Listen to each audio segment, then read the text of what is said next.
What's up, guys? In this video I'm going to be watching and breaking down Chase Stokes' Beach God workout. That's quite the title for a workout, so it better be damn good if I'm going to waste my time watching this thing. Hopefully it's not a waste of time. Hopefully it's actually pretty good and we learn something from it. That's the whole point of this whole thing. But stick around and maybe hopefully you learn something too.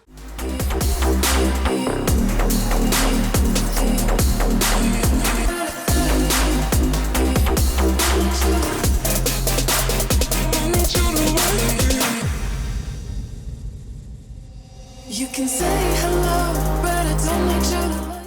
What's up, guys? Welcome to JR Strength and Fitness, your friendly YouTube channel with all of your exercise science needs, your reaction video wants, and of course some extra ass tutorials, because why the hell not? Again, guys, for all these kind of reaction videos, please note that while I am an exercise professional, please do not do anything that I say or do just because I say it. I'm just spitting the can. I'm just kind of like throwing out things right here, left and right. But, you know, it's all just in my opinion, professional, humble opinion. But it's all good and fun. This is just for entertainment, educational purposes only. And again, hopefully you've been here before. If not, please hit the like button, the subscribe button, and let your friends know about me. We're going to try to roll out more of these a little bit more often as I still kind of get some things figured out. And then all of a sudden, we're just going to be huge. We're just going to be huge. That's just how the whole game works. Alright, guys, so like I said, this is going to be Chase Stokes, who is like a star for the Outer Banks TV series. I haven't actually seen it myself. Some people say it's pretty damn good. I'm going to have to check it out whenever I'm able to actually find time, or I'm just going to continue assuming that it's actually good from what people say. But anyway, apparently this is this dude's Beach God workout. So Beach God, okay, that's a pretty bold statement to say, so hopefully we get to check it out and see how much of a Beach God workout it is. Alright, guys, let's get it.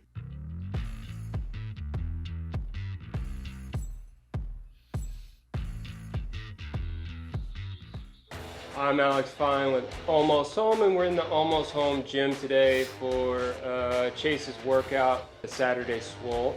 So basically it's just an arm and ab day to make you look just shredded.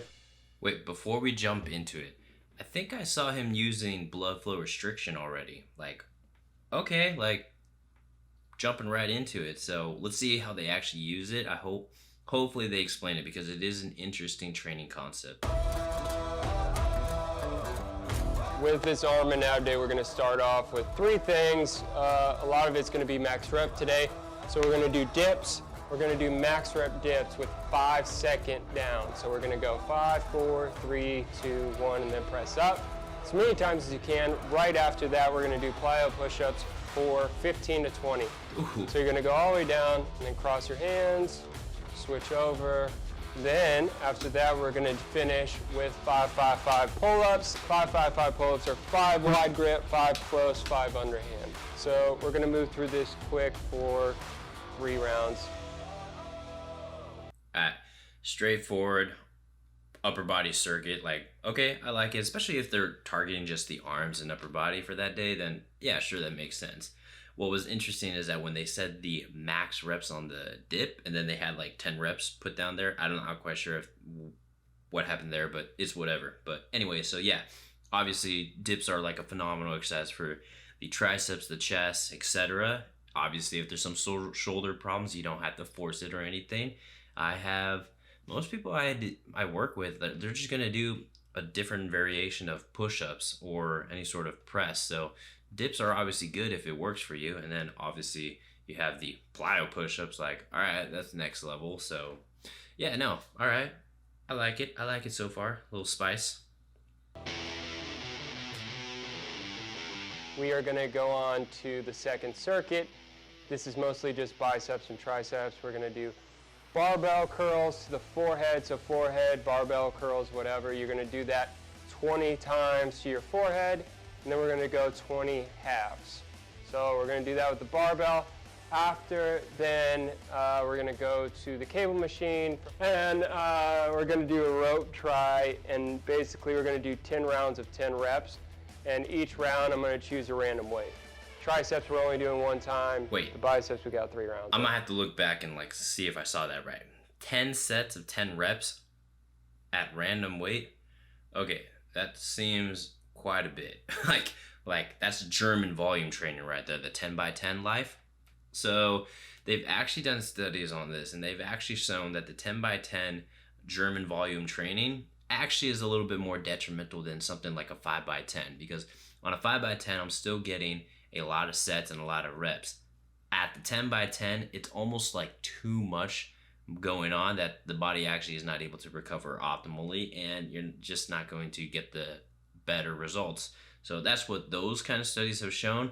But if they're just getting a pump, then I guess it doesn't really matter too much, like especially if it's just at random weight. That's a little interesting for me. And then let's break down exactly why you would go with a bicep curl up to the forehead. So the bicep has multiple functions. So obviously flexing the elbow, where I like bend the elbow like that, like that's obviously the most well known.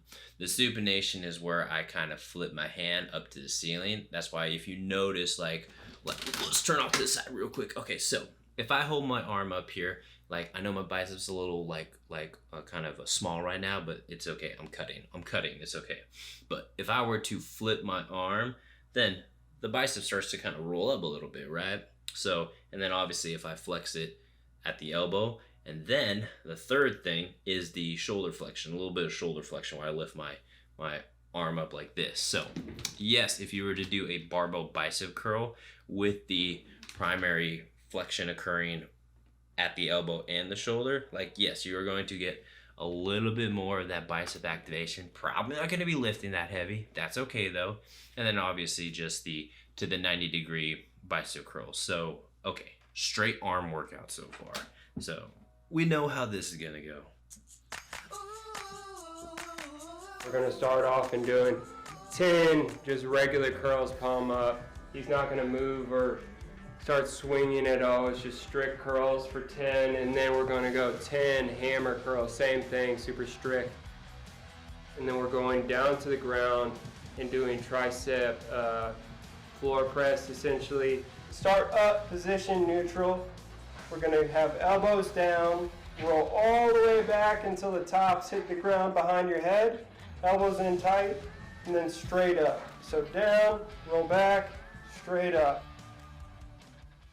All right, let's talk about that circuit. Obviously, they had the blood flow restriction, so I wish they kind of went a little bit more in depth of what that whole blood flow restriction was looking like. Okay, like how much blood flow restriction did they have? Did they have it for the entire time? Like, what are they trying to do out of it? Because blood flow restriction has been shown to provide pretty good results as far as like muscle hypertrophy goes.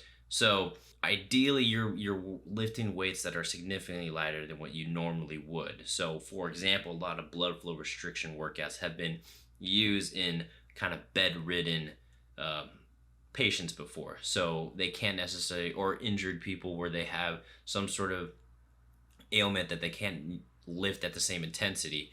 When you add blood flow restriction and you're lifting at like, let's say like half the intensity you were lifting at, 30 to like 30% to 50% of what you normally would be, it seems to elicit the similar results just from adding that resisted blood flow. So, okay, but I wish they kind of went in a little bit more depth. They kind of just attached it. So I don't have a problem with blood flow restriction workouts. I just want people to actually know why the hell they are doing it. You can't just do something just because you've seen it, it looks cool, and therefore you're going to do it. Like, nah, that's called being kind of stupid. So, but I'm just going to give them the benefit of the doubt and assume it's pretty well managed. All right, the other thing is this is a lot of arms. Obviously, this is an arm workout. I'm going to dive in a little bit more in depth what I think about the whole arm workout thing. 1, 2, 3, 4. Now we're going to finish with 6-minute abs, and today we are going to do 12 exercises, 30 seconds apiece for 6 minutes, and then we'll end with a little plank series. So technically we're going to do 9 minutes of abs today. All right, we got leg lifts. Perfect. Legs out, legs up. We got fibers. Switch. Toe touch.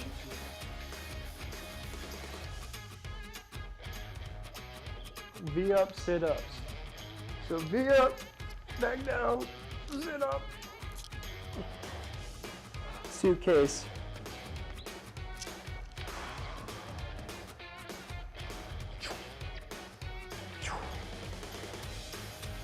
All right. Okay, my stomach is starting to hurt just watching the rest of this, so hopefully we kind of like finish this up a little bit. Leg lift circles.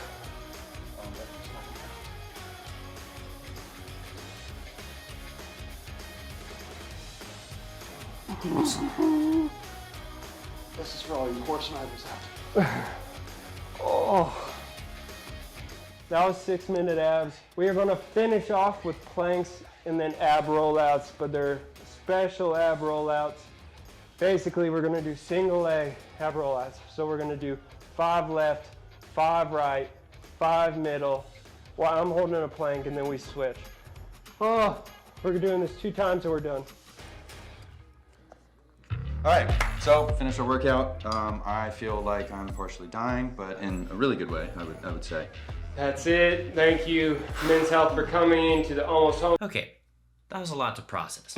It was a lot to process. All right, let's point out the fact first off that this dude's not necessarily that big. I've never seen Outer Banks, but I'm assuming he's not some sort of superhero in the TV show. So, it makes sense why he's just a kind of average looking dude that's pretty fit. Like, he is actually pretty fit. I'll give him that. So, couple things. We saw a lot of volume on the arms, and we saw a lot of ab exercises as well.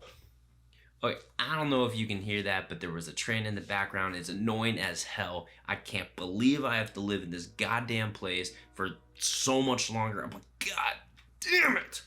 It's okay. We are on the path. We are on the path. That's all that matters. We are on the path. Anyway, one of the main things I kind of noticed about the whole entire workout, obviously, it's super high volume on the arms. So here's my personal, humble, yet professional opinion. I don't like the idea that you have a specific day just for arms and abs. Like, let's be real. If you're having smart programming, you're either doing full body workouts or you're doing some sort of body split to where you're going to hit those muscle areas a couple times a week at least. Or like, my other question is like, how many times are they doing this arm ab workout? Are they doing it like once a week? Is this something you just throw in every now and then? I don't have a problem with that. But to assume that you're going to have a day of the week that you're just going to do this workout to get all the arms and abs in, I find it absolutely ridiculous. Because if you want to think about it this way, when you bench press, you're using your triceps. When you do any sort of pull-ups, when you do any sort of rowing, whatever it is, you're using your biceps. So basically, you're using your arms anytime you do upper body workout. So what I basically have told people is that, yes, we will do arms, obviously trickling it in at the end of our upper body workouts or whatever kind of split we are doing, primarily focusing on the heavy movements like the compound movements, the bench presses of the world, the overhead presses, the rows.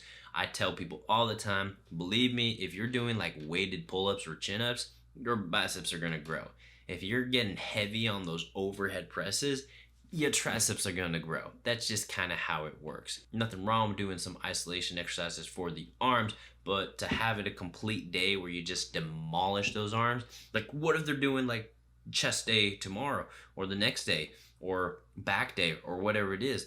Their arms are going to be a little fatigued and like burnt out that they're not going to be able to perform as well on those upper body days, which are our focus. So that is my critique of it. Honestly, there's sometimes it works for people, but me personally, for my clients and myself, I do not have arm day as a specific workout. And then the last part, the ab circuit. So I don't have a problem with doing ab circuit. I think there are a lot more efficient ways to kind of get it in. Obviously, keynote first, when talking about abs, the six packs of the world, kitchen is where it happens. Body fat percentage. That's literally all that matters. So when you're trimming body fat percentage, you're looking at obviously adding muscle, lean muscle mass, so heavy strength training for the most part. The nutrition, obviously, cutting out the calories in the caloric deficit, sugars, etc. That way you are actually getting leaner.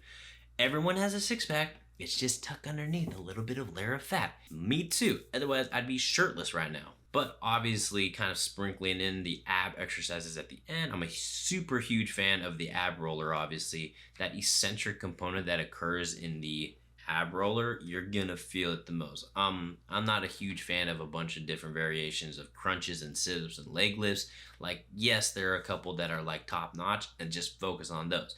Believe me, you do dragon flags, leg raises, hanging leg raises, or on the ground, dragon flags of the world, you're going to be pretty set. So efficiency is the main thing when it comes to training. So the proper splits, the proper exercises, and obviously just progressing them. So I'm going to assume his goal is not to get super big or anything, just look relatively lean. So mission accomplished. Overall, guys, I'm not going to go on a limb and say it's a beach god workout, because where are the calves at? Where are the glutes at? Where are the shoulders, etc.? It was just arms and abs.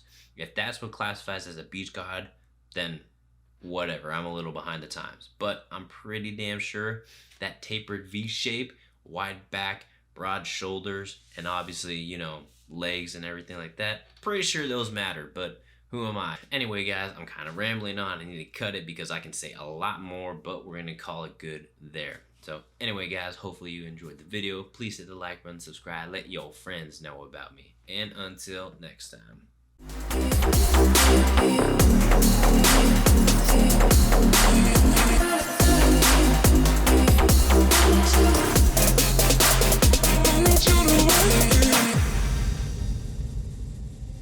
You can say